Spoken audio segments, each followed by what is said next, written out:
আমি সব বললাম ওনাকে গুছিয়ে, ঠিক আছে? উনি কালকে যাচ্ছেন, তখন আরো ঘুরে ঘুরে সব দেখবে এবং ক্যাম্পেও যাবে। ক্যাম্পে যদি ঢুকতে না দেয় তাহলে ওনাদেরকে নিয়ে তখন ওনার সাথে ঢুকিয়ে দেবে, ঠিক আছে? মুর্শিদাবাদে মৌলবাদী জেহাদি অপশক্তির আক্রমণে আক্রান্ত ঘর ছাড়া হিন্দুদের নিয়ে রাজভবনে রাজ্যপালের সঙ্গে সাক্ষাৎ সুকান্ত। নমস্কার বন্ধুরা, আমার নাম ধ্রুবজ্যোতি সরকার। পুলিশের ওপর বিন্দুমাত্র আর ভরসা করতে পারছেন না এই ঘর ছাড়া হিন্দুরা, তাই কেন্দ্রীয় বাহিনীকে তারা না সরানোর আবেদন করলেন রাজ্যপালের কাছে। পুলিশ আমরা তো রক্ষা করতে পারবো না, আমরা তো বিএসএফ এর বাঁচাচ্ছে, বিএসএফ কেন শাসন করে মুসলিমদের রাখে। আর বাড়ি সেদিন কি হয়েছিল, সেদিন কি হয়েছিল সেটা তো অল্প করে বলুন। মুসলিমেরা হামলা করেছে, বাড়ি ঘর জ্বালিয়ে দিয়েছে, কিছু রাখেনি। পুলিশ থাকতেও মন্দির ভাঙানো হয়েছে, ভেঙে দিয়েছে। তারপর আবার হিন্দু মেয়েদের উপর অত্যাচার করেছে।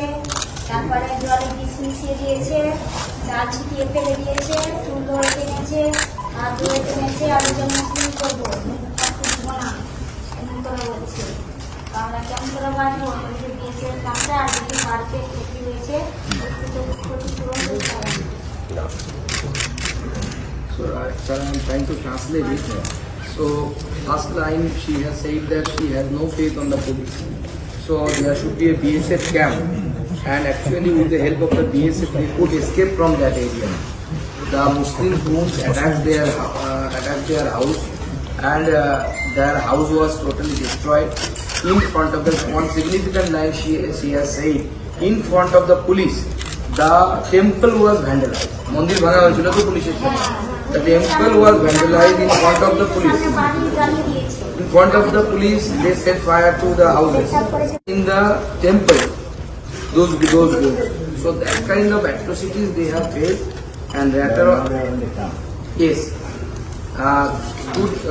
Yesterday they came directly from Malda Vaishnavar camp to Kolkata, and now yesterday they met the DG police, and DG police, without the presence of us, DG police listened to them, but they are not satisfied.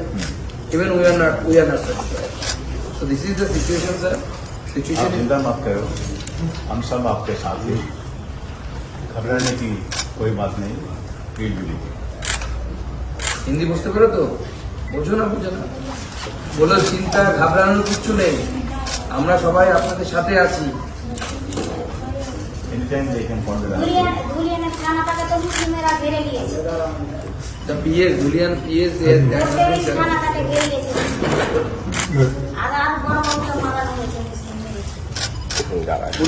Police was beaten by the Muslim board. So sir, this is our representation. In this representation, we have 5 demands. I am not going through all the letters. I just throughout the letter, I just reading the demand. Rebuilding damaged houses and shops. As you are the constitutional head of the state, so I would like to request you to pass these demands and this letter to the appropriate authority of the state. So our first demand is rebuilding the damaged houses and the shops. অর্থাৎ আপনাদের যে বাড়িগুলো ক্ষতিগ্রস্ত হয়েছে সেগুলো তৈরি করে দিতে হবে রাজ্য সরকার। ঠিক বলছি তো? এবং দোকান যদি কারো থাকে সেই দোকানটাও তৈরি করে দিতে হবে। ঠিক দাবি আছে? দ্বিতীয়, 5 lakhs compensation for each family who fled after being persecuted. যাদের সাথে অন্যায় হয়েছে, যারা পালাতে বাধ্য হয়েছে, তাদের প্রত্যেক পরিবারকে 5 লক্ষ টাকা করে সাহায্য দেওয়া সরকার যেন দেয়, এটা আমাদের দাবি। ঠিক আছে? বন্ধুরা, ভিডিওটি ভালো লাগলে দয়া করে লাইক শেয়ার করে দেবেন, আমাদের পেজটা ফলো করে নেবেন, আর আপনার মতামত কমেন্ট করে অবশ্যই জানান। ধন্যবাদ।